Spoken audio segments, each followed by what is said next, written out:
मी एका अनोळखी काकू सोबत तिच्या माहेरी जाऊन तिच्या सोबत. मित्रांनो, कथा खूप रोमांचक आहे. शेवटपर्यंत नक्की बघा, तुम्हाला खूप मजा येईल. माझं नाव अर्जुन आहे. मी साताराचा रहिवासी आहे. काही दिवसापूर्वीची गोष्ट आहे, जेव्हा मी माझी मुलाखत देण्यासाठी साताऱ्याहून पुण्याला जात होतो. ट्रेनमध्ये बसलो तेव्हा माझ्या समोरच्या सीटवर एक काकू बसल्या होत्या. त्या खूपच सुंदर आणि आकर्षक दिसत होत्या. तिचं वय साधारण 35च्या आसपास असेल, पण दिसायला त्या 25च्या वाटत होत्या. त्यांच्या चेहऱ्यावर एक वेगळी चमक होती आणि त्यांचे लांब केस त्यांना आणखी सुंदर बनवत होते. त्यांचं भरलेलं शरीर, गोल गोल संत्री आणि मस्त बांधा पाहून मला खूपच सुख आणि मजा येत होती आणि माझ्या आत्मविश्वासाने माझ्या नजरेत त्यांच्याकडे खेचलं. ट्रेन चालत असताना मी विचार केला, मी त्यांच्याशी बोलावं का? मग मी धैर्य गोळा केलं आणि त्यांच्याशी बोलायला सुरुवात केली.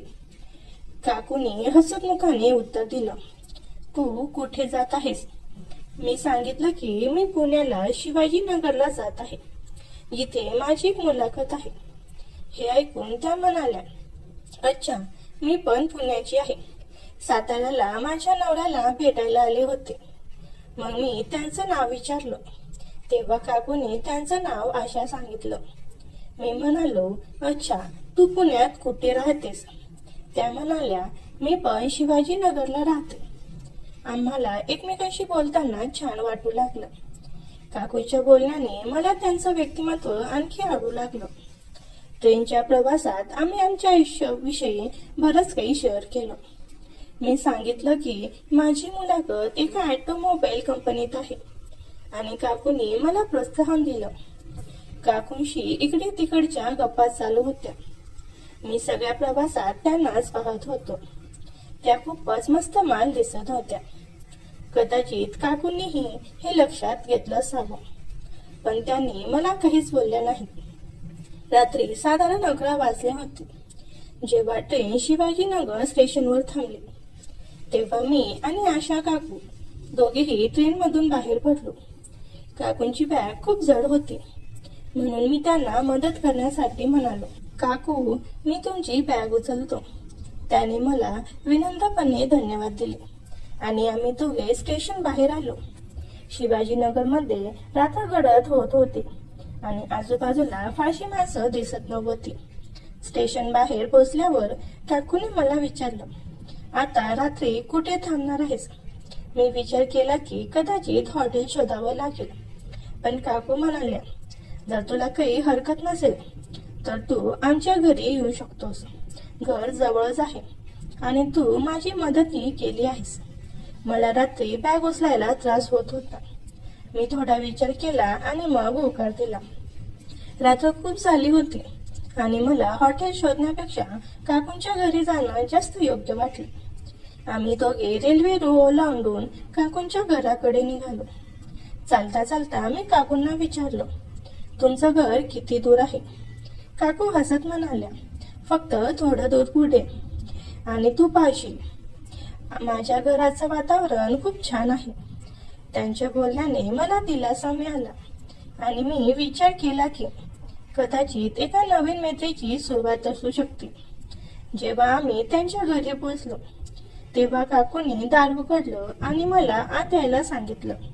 आत गेल्यावर मी म्हणालो, थँक्यू काकू. काकू म्हणाल्या, थँक्यू तर मला म्हणावं लागेल. तू माझी खूप मदत केली आहेस. घरात हलकीशी प्रकाशाची उजेड होती आणि भिंतीवर लावलेल्या चित्राने घराला एक खास वातावरण दिलं होतं. मग त्याने मला विचारलं, अर्जुन, तुला भूक लागली आहे का? काय खाशील? मला थोडी भूक लागली होती, म्हणून मी म्हणालो, काकू, भात बनवा, लवकर तयार होईल. काकू हसल्या आणि म्हणाल्या, ठीक आहे, मी जरा अंघोळ करून येते, कारण खूप लांबून प्रवास करून आलो आहे. माझं झाल्यावर तू पण फ्रेश होऊन कपडे बदल आणि थोडा आराम कर. असे सांगून त्या आंघोळीसाठी बाथरूममध्ये गेल्या. मी सोफ्यावर मोबाईल पाहत बसलो होतो आणि 5 मिनिटात मला काकूंचा आवाज बाथरूम मधून आला. त्या मला म्हणाल्या, अरे अर्जुन, माझे कपडे मी टेबलवरच विसरले. जरा पटकन घेऊन दे ना, नाहीतर मला उशीर होईल. तेव्हा मी काकूंना म्हणालो, लगेच देतो काकू, थांबा 2 मिनिट. मी जेव्हा त्या कपड्यांजवळ आलो तेव्हा वरती फक्त साडी आणि काकूंचा ब्लाऊज होता. पण जेव्हा मी पूर्ण कपडे उचलले तेव्हा त्यात त्यांचे आतले कपडे सुद्धा होते. ते पाहून माझं डोकं चक्रावलं, कारण अशा कपड्यांची मला पाहण्याची सवय नव्हती. मला माहिती होतं की या कपड्यांची गरज बायकांना भासते. मग मी त्या कपड्यांकडे एकटक नजरेने पाहत होतो. हे बघून माझा सोन्या तर फारच तापला होता. तेवढ्यात परत काकूंचा आवाज बाथरूम मधून आला, अरे लवकर दे, इथे खूप थंडी वाजते मला. मी सोन्याला हाताने शांत केलो आणि सगळे कपडे हातात गोळा करून मी बाथरूम जवळ आलो. त्यावेळेस काकूंचा हात बाहेरच होता. मग मी त्यांच्या हातात ते कपडे दिले. त्यानंतर त्याने दरवाजा लावला. पण मला त्या ठिकाणाहून जाण्याची इच्छाच होत नव्हती, कारण त्या कपड्यामध्ये त्या कशा दिसत असाव्यात याची उत्कंठा माझ्या मनात वारंवार येत होती. म्हणून मी मनाला नाराज न करता त्या ठिकाणीच बाथरूमच्या दरवाजाला असणारे होल शोधू लागलो. नशिबाने ते होल मला लवकर मिळालं. मी जेव्हा त्या होलमधून आत डोकावून पाहिलं त्यावेळेस काकूंचा पाठीकडचा भाग माझ्याकडे होता. समोरचं दृश्य पाहून मी वेडा झालो आणि मी त्या दिवसाची वाट पाहू लागलो. थोड्या वेळाने काकू त्यांच्या खोलीतून बाहेर आल्या. त्यांनी काळ्या रंगाची रेशमी नाईटी घातली होती, जी खूपच सुंदर दिसत होती. त्यांचे कपडे साधे होते, पण त्यांच्यावर खूपच छान दिसत होते. मी त्यांना पाहिलं आणि त्या हसत म्हणाल्या, काय झालं, मी ठीक दिसत नाही का? मी लगेच उत्तर दिले, अरे काकू, तुम्ही तर खूपच छान दिसता. यावर त्या हसल्या आणि मग स्वयंपाकघरात जाऊन जेवण बनवायला लागले. मग मी पण बाथरूम मध्ये गेलो. जिथे जाताच माझी नजर त्या लहान कपड्यांवर पडली. ते बघताच मी सोन्याला रोखू शकलो नाही आणि डोळे मिटून काकूला समोर घेऊन हतबल करू लागलो. मित्रांनो, मला जे फील येत होता ते मी तुम्हाला शब्दातही सांगू शकत नाही. आणि 2 मिनिटातच मी रंगाच्या 5-6 पिचकाऱ्या त्यांच्यावर सोडलो. जेव्हा माझं मन शांत झालं, मग तोंड हात धुवून मी तयार झालो आणि कपडे बदलले. मी एक आरामदायी लोअर आणि टी शर्ट घातला होता. मग मी बाहेर येऊन माझ्या फोनमध्ये काहीतरी पाहत होतो आणि काकूंनी स्वयंपाकघरात भात आणि भाजी बनवायला सुरुवात केली. थोड्या वेळात स्वयंपाकघरातून जेवणाचा वास येऊ लागला आणि माझी भूक आणखी वाढली. काकूंनी मला सांगितलं, जेवण जवळजवळ तयार आहे, तू टेबलवर बस. मी टेबलवर बसलो आणि तिने माझ्या समोर भात आणि भाजी वाढली. आता ती जेवण करायला लागली. जेवताना आम्ही गप्पा मारत होतो. काकूंनी विचारलं, जेवण कसं आहे? मी म्हणालो, खूप छान आहे. मग काकूंनी विचारलं, आणि घर कसं वाटलं? मी म्हणालो, घर पण छान आहे. मग काकूंनी हळूच विचारलं, आणि घरवाली कशी वाटली? मी थोडा चकित झालो आणि म्हणालो, ती पण खूप छान आहे. यावर त्या थँक्यू म्हणाल्या आणि जेवण करायला लागल्या. आम्ही दोघेही हसत होतो आणि एकमेकांकडून नजर चोरत होतो. मग काकूंनी माझ्याबद्दल विचारलं, मुला घरतीचा वेळ काय आहे? मी सांगितलं, उद्या सकाळी 11 वाजता आहे. आणि काकू म्हणाल्या, मग काही अडचण नाही ना? मी तुझ्यासाठी नाश्ता बनवेन, तू जेवण करून जा. मी पण हो म्हणालो. मग आम्ही दोघांनी जेवण संपवलं. जेवण साधं होतं, पण खूपच चवदार होतं. आम्ही एकत्र बसून जेवलो आणि गप्पा मारल्या. त्याने त्यांच्या कुटुंबाबद्दल सांगितलं की त्यांचा नवरा साताऱ्याला काम करतो आणि त्या शिवाजीनगरला एकट्या राहतात. त्यांच्या हसतमुख स्वभावाने माझ्या मनात त्यांच्याबद्दल आणखी आदर वाढला. रात्र खूप गडद झाली होती आणि आम्ही जेवण करून भांडी स्वच्छ केली. मग काकू म्हणाल्या, तुला आता विश्रांती घ्यायला हवी, उद्या सकाळी लवकर उठायचं आहे ना? मग मी विचारलं, तू कोणता परफ्यूम वापरतेस? तुझ्या खोलीतून खूप छान वास येतो. यावर त्या हसत म्हणाल्या, हा सगळा लेडीज परफ्यूम आहे, तुझ्या कामाचे नाही. रात्रीच्या शांततेत जेव्हा सगळं काही शांत होतं तेव्हा मी काकूंच्या खोलीत झोपलो होतो. थोड्या वेळाने काकू खोलीत आल्या आणि हसत म्हणाल्या, तू आणखी काही सांगणार आहेस का? मी हसत म्हणालो, काय विचारायचं आहे? काकूने माझ्या डोळ्यात पाहत सांगितलं, जर तुझी नोकरी इथे लागली तर तू कुठे राहशील? मी थोडा विचार करून म्हणालो, भाड्याने खोली घ्यावी लागेल. त्या थोड्या शांत झाल्या. मग म्हणाल्या, तू माझ्या घरी राहू शकतोस का? मी थोड्या संकोचाने म्हणालो, काकू मी तुमच्या घरी कधीपर्यंत राहीन? काकू हसत म्हणाल्या, जोपर्यंत तुला राहायचं आहे. मी म्हणालो, नाही काकू, असं बरं दिसणार नाही. त्या समजल्या आणि म्हणाल्या, ठीक आहे, भाड्याने राहा. जे भाडं तू बाजारात देशील ते मला देत जा. तुझ्या सोबतीने माझंही मन लागेल. मी या प्रस्तावावर विचार केला. खरंच हा एक चांगला विचार होता. मी म्हणालो, ठीक आहे, आधी नोकरी तरी लागू दे, मग बघू. काकू म्हणाल्या, तुझी नोकरी पक्की आहे. मी हसत म्हणालो, तुला कसं कळलं? त्या म्हणाल्या, फक्त मला कळलं. मी म्हणालो, बघू. काकूने पुन्हा विचारलं, जर नोकरी लागली तर तू माझ्या घरीच राहशील ना? मी होकारार्थी मान हलवली. त्यामुळे आमच्यात एक चांगली समजूत झाली होती. मग थोड्या वेळ गप्पा मारल्यानंतर मी म्हणालो, काकू आता आपण झोपलं पाहिजे, उद्या मला जायचं आहे. काकू म्हणाल्या, अरे हो, मलाही जॉबवर जायचं आहे. त्या पण एका कंपनीत काम करत होत्या. मी विचारलं, मी इथे झोपू का? काकू म्हणाल्या, तू माझ्याजवळ झोप, आपण दोघे एकत्र झोपू. मी थोडी हिचकीच दाखवली आणि म्हणालो, नाही, मला दुसऱ्या खोलीत झोपायचं आहे. काकू म्हणाल्या, दुसऱ्या खोलीत साफसफाई नाही, तू इथेच माझ्या खोलीत झोप. शेवटी मी त्यांचं ऐकलं. मी त्यांना गादी मागितली आणि खाली बसून झोपलो.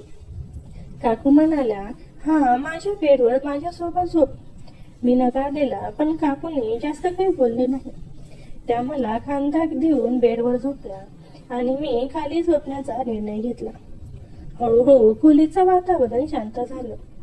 रात्रीच्या शांत वातावरणात मला वाटलं की ही अनोखी भेट कदाचित एका नवीन अध्यायाची सुरुवात असू शकते. आता रात्री साधारण 1 वाजला. मी उठलो आणि बाथरूमला गेलो. जेव्हा परत आलो तेव्हा पाहिलं की काकू माझ्याकडे पाठ करून झोपल्या होत्या आणि त्याची नाईटी वरपर्यंत सरकली होती. त्यांचं सगळं काही स्पष्ट दिसत होतं. हे पाहून माझी अवस्था बिघडली, पण मी स्वतःला सावरलं आणि झोपलो. सकाळी काकूंनी 6 वाजता मला उठवलं आणि म्हणाल्या, उठ आणि आता चहा घे. मी नकार देत म्हणालो, काकू मी चहा पित नाही. यावर काकू म्हणाल्या, काही हरकत नाही, थोडासा तरी घे, मी तुझ्यासाठी खूप प्रेमाने बनवलं आहे. मी काकूकडे पाहिलं तेव्हा त्यांच्या डोळ्यात एक वेगळी चमक होती आणि त्यांचं बोलण्याचं ढंगही बदललं होतं. आता त्या प्रत्येक वेळी दुहेरी अर्थाने बोलत होत्या, पण मी अनोखी बनून सगळं दुर्लक्ष करत होतो. मग मी तयार होऊन निघालो. काकू म्हणाल्या, मुलाखतीनंतर मला भेटून जा आणि नोकरीचं काय झालं मला सांगून जा. मी ठीक आहे म्हणत निघालो. मी एक ऑटो पकडला आणि मुलाखतीसाठी पोचलो. जेव्हा मी दुपारी 3 वाजता परत आलो तेव्हा काकूचं घर लॉक होतं. माझे कपडे अजूनही आतच होते आणि मी काकूंचा फोन नंबर घ्यायचा विसरलो होतो. मी काकूंच्या येण्याची वाट पाहिली. संध्याकाळी 5 वाजता काकू आल्या. त्या जीन्स आणि टॉप मध्ये खूपच मस्त दिसत होत्या. येताच काकू म्हणाल्या, अरे सॉरी, मी तुला विसरलेच की तू माझी वाट पाहत असतील. त्याने पटकन गेट उघडलं आणि आत यायला सांगितलं. मग काकू म्हणाल्या, तू थोडं थांब, मी कपडे बदलून येते. आज काकूने लोअर आणि एक्सेल टी शर्ट घातला होता. काकू म्हणाल्या, आता सांग काय झालं? मुलाखत चांगली झाली का? नोकरी लागली नाही असं कसं होऊ शकतं?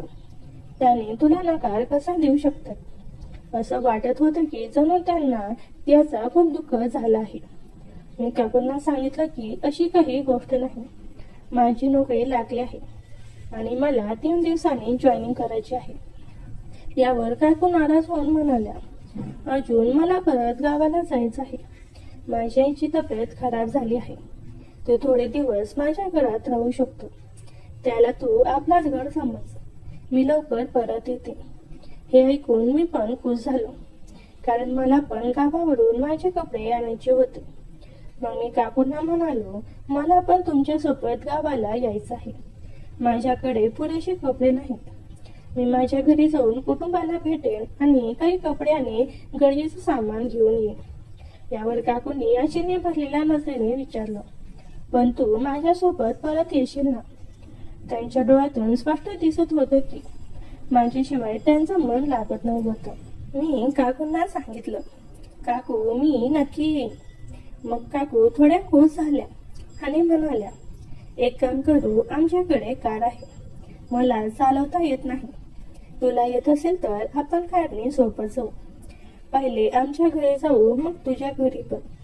मी पण तयार झालो. मित्रांनो, मी स्वप्नात सुद्धा विचार केला नव्हता की मी ज्या गोष्टीची आतुरतेने वाट पाहत होतो ते मला काकूच्या माहेरी जाऊन मिळालं. दुसऱ्या दिवशी सकाळी मी आणि काकू स्विफ्ट घेऊन काकूच्या माहेरी निघालो. काकूने लाल रंगाची साडी नेसली होती. त्यात ती खूपच मस्त दिसत होती. सुमारे 6 तासांचा प्रवास होता. 2 तासानंतर काकूने गाडी थांबायला सांगितली. काकू म्हणाली, अजून गाडी थांबव जरा. मी म्हणालो, का गं काकू, काही काम आहे का? काकू म्हणाली, हो अर्जुन, मला जरा जोराने बाथरूम आली आहे. मी गाडी एका झाडाजवळ थांबवली. तिला एकटं जाऊ द्यायचं नव्हतं, म्हणून मी म्हणालो, काकू मला पण जायचं आहे. काकू म्हणाली, ठीक आहे, तू पण उतर आणि मोकळं होऊन ये. मी झाडाजवळ उभा राहिलो आणि काकू थोडं पुढे झाडीत गेली. मी तिथून सगळं काही पाहू शकत होतो. काकू जरा व्यवस्थित बसण्यासाठी तयार झाली. मला तिचे अस्तित्व दिसत होते. ते पाहून माझी भावना दाटून आली. मग काकूने मागे वळून पाहिले तेव्हा मी तिच्याकडे दुर्लक्ष केलं. पण माझी भावना दाटून आली होती. कदाचित माझ्या काकूला ही माझी भावना दिसली असेल. काकू गाडीजवळ आली आणि म्हणाले, अर्जुन तू किती वेळपर्यंत करणार? मी म्हणालो, झालं माझं, आलो आत्ताच. मी लगेच आवरून आम्ही पुढे निघालो. साधारण 4 तासांनी आम्ही गावाजवळ पोहोचलो आणि काकू त्यांच्या बाबांसाठी काहीतरी खायला घेऊन जायला बघू लागली. मग काकूला सफरचंद दिसले. काकूने आपला पटवा काढून दुकानवाल्याला पैसे दिले. काही वेळाने आम्ही काकूच्या माहेरी आलो. काकूचे आई बाबा आमच्या वाटेकडे पाहत होते. त्यांचं घर खूप मोठं होतं, पण त्यात फक्त ते दोघेच राहत होते. काकूने डॉक्टरांशी बोलून त्यांच्या सल्ल्यानुसार काही औषध मागवले आणि बाबांना दिल्या. रात्री आम्ही सगळ्यांनी मिळून जेवण केलं. जेवण झाल्यावर मी माझ्या खोलीत जाऊन झोपलो.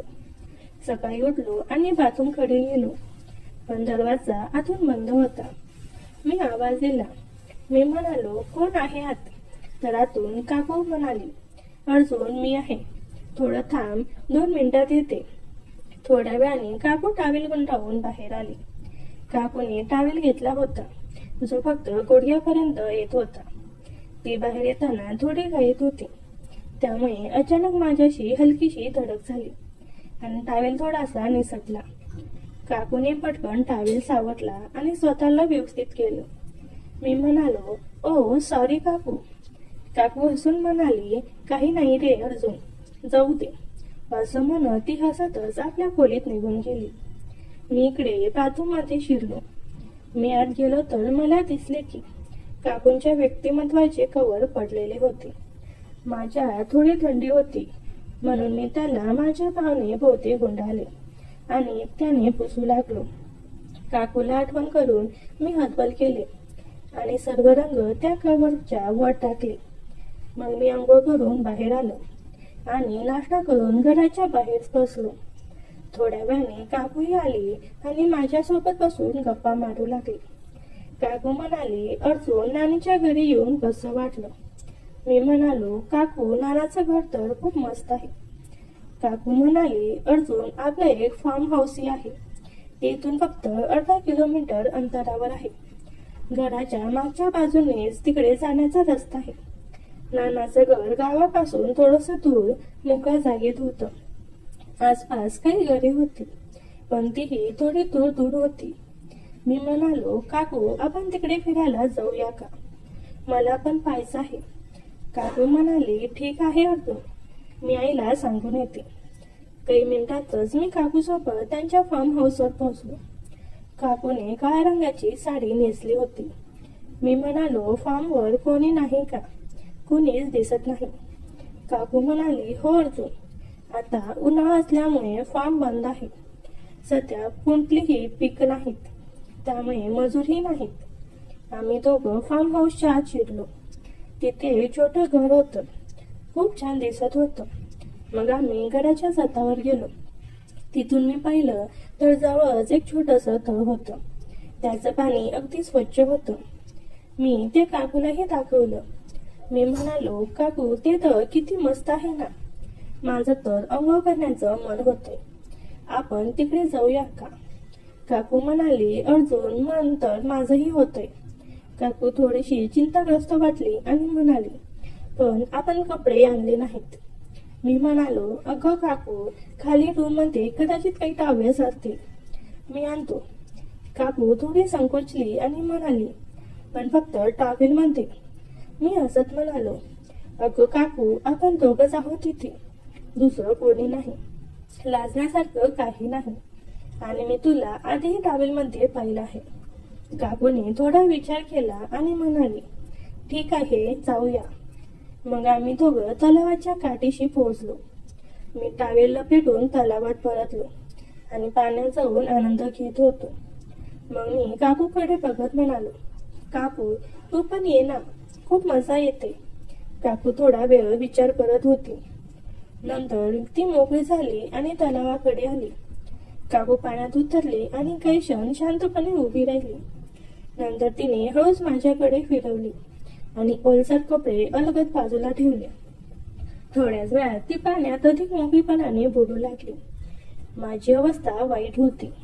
मग काकू माझ्याकडे वळली आणि मी पाहिले की काकूचा टॉवेल तिच्या अस्तित्वाच्या फक्त 4 इंच खाली होता. त्यानंतर काकू माझ्याकडे पाहून हसली आणि म्हणाली, काय बघतोस रे?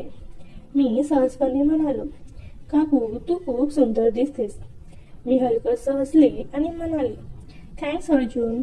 त्यानंतर आम्ही जवळपास तासभर एकत्र मस्ती केली.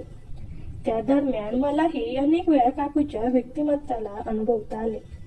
एकदा काकूचा टॉवेल उघडा होता आणि तिचे अस्तित्व माझ्या समोर मोकळे होते. पण काकूने हसत हसत स्वतःला वळवले होते आणि तरीही मला तिचे व्यक्तिमत्व आणि अस्तित्वाची झलक दिसत होती. बराच वेळ पाण्यात खेळल्यानंतर आम्ही दोघं बाहेर आलो आणि पाहिलं तर आमचे सगळे कपडे ओले झाले होते. कपडे पाण्याच्या अगदी जवळ ठेवल्यामुळे खेळताना उडणाऱ्या पाण्याने ते भिजले असावेत. मी काकूकडे पाहत म्हणालो, काकू आपले सगळे कपडे ओले झालेत. मी विचार करत म्हणालो, आता काय करायचे? काकू म्हणाली, अर्जुन आधी फार्म हाऊसवर जाऊया, मग बघू काय करायचं. आम्ही दोघं घरात आलो. मग काकू म्हणाली, एक काम करूया, सगळे कपडे छतावर वाळत टाकू आणि मी आईला फोन करून सांगते की आपण संध्याकाळी परत येतो. मी मान डोलावली. ठीक आहे काकू. नंतर काकूने तिच्या आईला फोन करून कळवलं की आम्ही फार्म हाऊसवर आहोत आणि संध्याकाळी घरी येऊ. मग आम्ही दोघांनी मिळून कपडे छतावर वाळत घातले. त्यावेळी आम्ही दोघेही फक्त टॉवेलमध्ये होतो. आम्ही खाली येऊन खुर्चीवर बसलो आणि बोलू लागलो. मी म्हणालो, काकू आपल्याला सर्दी होईल कारण आपण दोघांनी ओले टॉवेल घातले आहेत. काकूलाही असंच वाटत होतं. पण काकू म्हणाली, हो अर्जुन, पण काय करायचं? मी म्हणालो, काकू मला एक आयडिया आहे. काकू म्हणाले, काय? मी म्हणालो, आपण दोघं काही वेळ टॉवेलशिवाय राहूया आणि टॉवेल सुकल्यावर परत घालू. काकू म्हणाली, चांगली कल्पना आहे, पण बा मी तुझी काकू आहे, मी एक स्त्री आहे. मी म्हणालो, काकू मी तुझा मुलगा सारखा आहे, तू कशासाठी लाजत आहेस? अगदी लहानपणीही तू मला असे पाहिले आहेस. काकू म्हणाली, ठीक आहे अर्जुन, तुला काही प्रॉब्लेम नसेल तर मी पण मान्य करते. मग काकूने घराचा दरवाजा आतून बंद केला आणि आम्ही दोघंही मोकळे बसलो. काकू हाताने तिचे अस्तित्व लपवत होते, पण तिचे व्यक्तिमत्व सगळे दिसत होते. माझी भावनाही दाटून आली होती. मग काकूने माझी भावना दाटून आलेली पाहिली. थोडा वेळ आम्ही दोघं तसेच बसून होतो. मग थोडी तहान लागली. मी काकूला म्हणालो, काकू मला खूप तहान लागली. काकू म्हणाली, अजून घरात पाणी नाहीये, कदाचित बाहेर एखादा टप असावा. पण अर्जुन आपण तर असे आहोत. काकू थोड्या संकोचात म्हणाले, आपण बाहेर जाऊ शकत नाही. मी म्हणालो, पण काकू मला खूप तहान लागली आहे. काकू म्हणाली, अर्जुन तू एक काम करशील का, पण ते कुणालाही सांगू नकोस. मी म्हणालो, हो काकू. काकू म्हणाली, अर्जुन एक काम कर, तू माझ्या व्यक्तिमत्वातले दूध पी. मी म्हणालो, काकू तुझ्या व्यक्तिमत्वात अजूनही दूध आहे का? काकू म्हणाली, हो अर्जुन, तुझ्या काकांना दूध प्यायला खूप आवडतं म्हणून मी औषध येऊन माझ्या व्यक्तिमत्वात दूध बाहेर पडण्याची व्यवस्था केली आहे. मी माझी खुर्ची काकूजवळ आणली आणि तिच्या जवळ बसलो आणि व्यक्तिमत्वातून दूध पिऊ लागलो. पण दूध येत नव्हतं, पण खूप मजा येत होती. मी तिच्या डोळ्यात पाहिलं आणि तिच्या डोळ्यातून प्रभावी झालेली अवस्था वाहताना दिसली. मला समजले की माझ्या काकूला पण माझ्या भावनेची तहान लागली आहे. काकूने माझा एक हात तिच्या व्यक्तिमत्वावर ठेवला आणि म्हणाली, अर्जुन पण दाबू नकोस. मी म्हणालो, होय काकू. मी म्हणालो, काकू दूध खूप गोड आहे. माझी भावना दाटून आलेली होती. आता काकू आवाज करू लागली. काकू म्हणाली, मला खूप तहान लागली आहे. अर्जुन मग मी काही मिनिटांनी दूध प्यायचे सोडले आणि तिच्या व्यक्तिमत्वाला सुंदर वेळ देऊ लागलो. आम्ही दोघंही प्रभावी झालो होतो. थोड्या वेळाने मी काकूला आत बेडरूम मध्ये घेऊन गेलो. ती पूर्णपणे हिरोईन सारखी दिसत होती. काकू म्हणाली, अर्जुन हे कोणालाही सांगू नकोस. हे प्रकरण फक्त आपल्या दोघांमध्येच राहावे. मी म्हणालो, हो काकू. मग मी काकूच्या जीवनावर भावना घासू लागलो. काकू हळू आवाजात म्हणाली, अर्जुन तू पॉकेट आणलास ना? मी नाही म्हणाले. काकू म्हणाली, ठीक आहे, तू एक काम कर, शेवटच्या वेळी जेव्हा रंग सोडणार आहेस तेव्हा ते माझ्या जीवनात सोडू नकोस. रंग बाहेर टाक, नाहीतर तू बाप होशील. मी म्हणालो, हो काकू, मी रंगाची पिचकारी बाहेर सोडेल. मग मी माझी भावना तिच्या जीवनात टाकली तर काकू ओरडली, अरे त्याला बाहेर काढ. मी माझी भावना बाहेर काढली आणि काकूला विचारले, काकू काय झाले? काकू म्हणाली, तू एक काम कर, थोडं तेल आण आणि ती तुझ्या भावनेला लाव आणि थोडं जीवनावर पण. मग मला सुंदर वेळचा अनुभव दे. मी थोडे तेल आणले आणि तिच्या जीवनावर लावले आणि माझी भावना आत टाकून सुंदर वेळचा अनुभव तिला देऊ लागलो. मी म्हणालो, अरे आई, मला खूप मजा येत आहे. सुमारे 30 मिनिटे सुंदर वेळ घालवल्यानंतर मी पिचकारीतून रंग सोडणार होतो. मी म्हणालो, अरे काकू, मीच रंग सोडणार आहे. काकू म्हणाली, अर्जुन रंग जीवनात सोडू नकोस. मी सुंदर वेळचा अनुभव घेत असताना चुकून सर्व रंग बाहेर आला. मी म्हणालो, अरे काकू, मला माफ कर, चुकून झालं. काकू म्हणाली, अर्जुन तू काय केलंस? माझी भावना अजूनही तिच्या जीवनातच होती. काकू म्हणाली, अर्जुन एक काम कर, संध्याकाळी कोणत्याही मेडिकल स्टोअर मधून औषध आणि काही पॉकेट घेऊन ये. मी म्हणालो, हो काकू, चांगली कल्पना आहे. त्यानंतर आम्ही दोघांनी फार्म हाऊस मध्ये 3 वेळा सुंदर वेळचा अनुभव घेतला. मग आम्ही घरी आलो. संध्याकाळी मी मेडिकल वरून काही गोळ्या आणि पॉकेट आणले आणि काकूंना दिले. रात्री काकूने आईला सांगितलं मी अर्जुन सोबत खोलीत झोपते. त्यांना यावर काही अपेक्षा नव्हता. अशा प्रकारे आम्ही काही दिवस नानाच्या घरी राहिलो. रोज दुपारी आणि रात्री उशिरापर्यंत आम्ही आनंदाने वेळ घालवत होतो. मग एके दिवशी आम्ही सकाळी लवकर उठलो. गावातून परतण्याची तयारी सुरू केली. काकूंनी नानाची आणि नानींना निरोप दिला. नानाजींची तब्येत आता बरी सुधारली होती, त्यामुळे त्यांच्या चेहऱ्यावर समाधान दिसत होतं. नानी म्हणाल्या, बेटा अर्जुन, लवकर परत या. काकूने हसत होकार दिला आणि मी गाडीची चावी हातात घेतली. काकूने आज गुलाबी रंगाची साडी नेसली होती आणि तिच्या चेहऱ्यावर एक वेगळी चमक होती. कदाचित गावातील त्या खास क्षणामुळे ती थोडी मोकळी आणि आनंदी वाटत होती. आम्ही गाडीत बसलो आणि माझ्या गावाकडे जायला निघालो. माझ्या गावाला गेल्यावर सगळे मला बघून खुश झाले आणि काकूला बघून आईने मला विचारले, ही कोण आहे? मी म्हणालो, आई ही काकू आहे. पुण्याला मी त्यांच्या खोलीत भाड्याने राहतो. मी काकूविषयी सर्वांना समजावून दिलो. एक दिवस मुक्काम राहून सकाळी आम्ही निघायच्या तयारीत होतो. तेवढ्यात दीपक, माझा लहान भाऊ, आमच्या सोबत येण्याचा हट्ट करायला लागले आणि आमच्या सोबत आलाच. मित्रांनो, दीपकच्या येण्याने घरात गडबड वाटली. ते फक्त आम्ही दोघे समजत होतो. पुढे माझ्यासोबत जे काही घडलं ते मी तुम्हाला शब्दातही सांगू शकत नाही. पहिले 2 तास शांततेत गेले. मी गाडी चालवत होतो आणि काकू बाजूच्या सीटवर बसून खिडकीतून बाहेरचा नजारा पाहत होती आणि दीपक मागच्या सीटवर बसून मोबाईल पाहण्यात व्यस्त होता. मग अचानक काकू म्हणाले, दीपक, तुला गावात कसं वाटलं? मी म्हणालो, काकू, खूप मजा आली. फार्म हाऊस, स्थळ आणि आपली मस्ती कधी विसरणार नाही. काकू हसली आणि म्हणाली, हो, पण आता घरी गेल्यावर सगळं नीट हाताळायचं हो. तुझ्या काकांना काही कळायला नको. मी म्हणालो, काळजी नको करू काकी, मी काही नाही सांगणार. प्रवासात मला तहान लागली. मी म्हणालो, काकू, पाणी आहे का?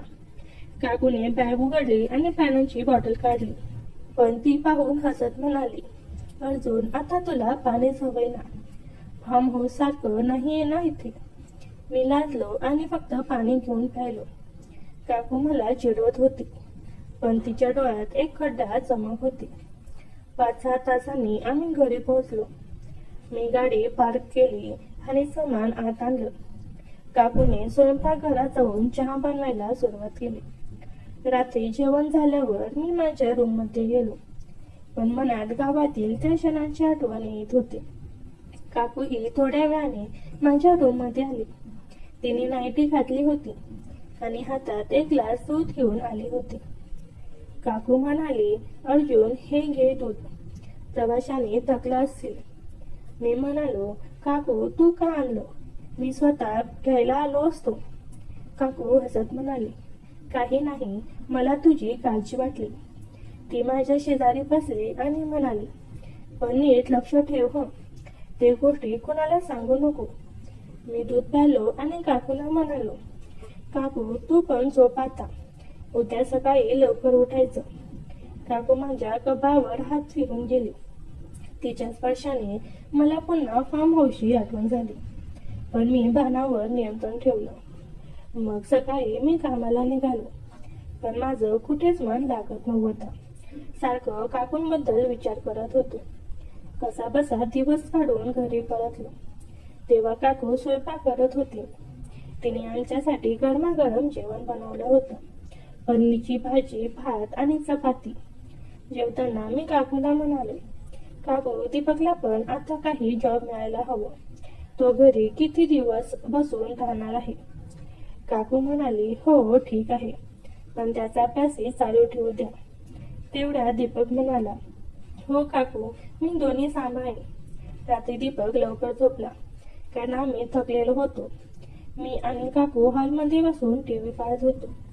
काकूने मला हळूच विचारलं, अर्जुन, तुला गावातली मजा आठवते का? मी म्हणालो, हो काकू, खूपच. काकू हसत म्हणाली, पण आता घरी कसं काही नाही हो, दीपक आहेत ना? मी म्हणाले, हो काकू, समजलं, पण माझ्या मनात एक खड्या कल्पना आली. मी म्हणालो, काकू, दीपक झोपला की आपण गप्पा मारूया का?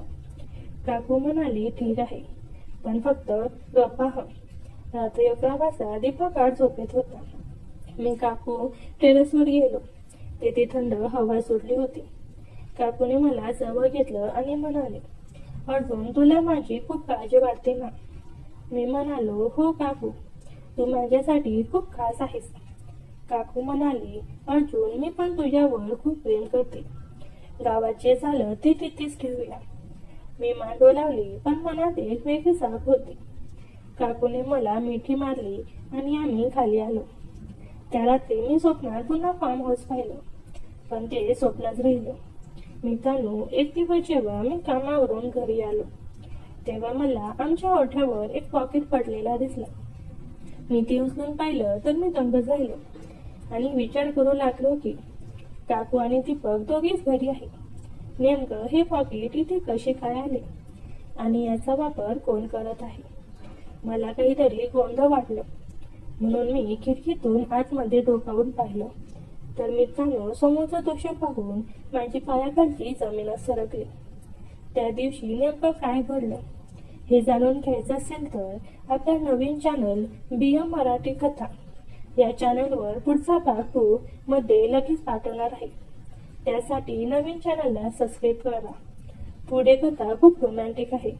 लिंक डिस्क्रिप्शन मध्ये आहे, पाहायला विसरू नका. धन्यवाद.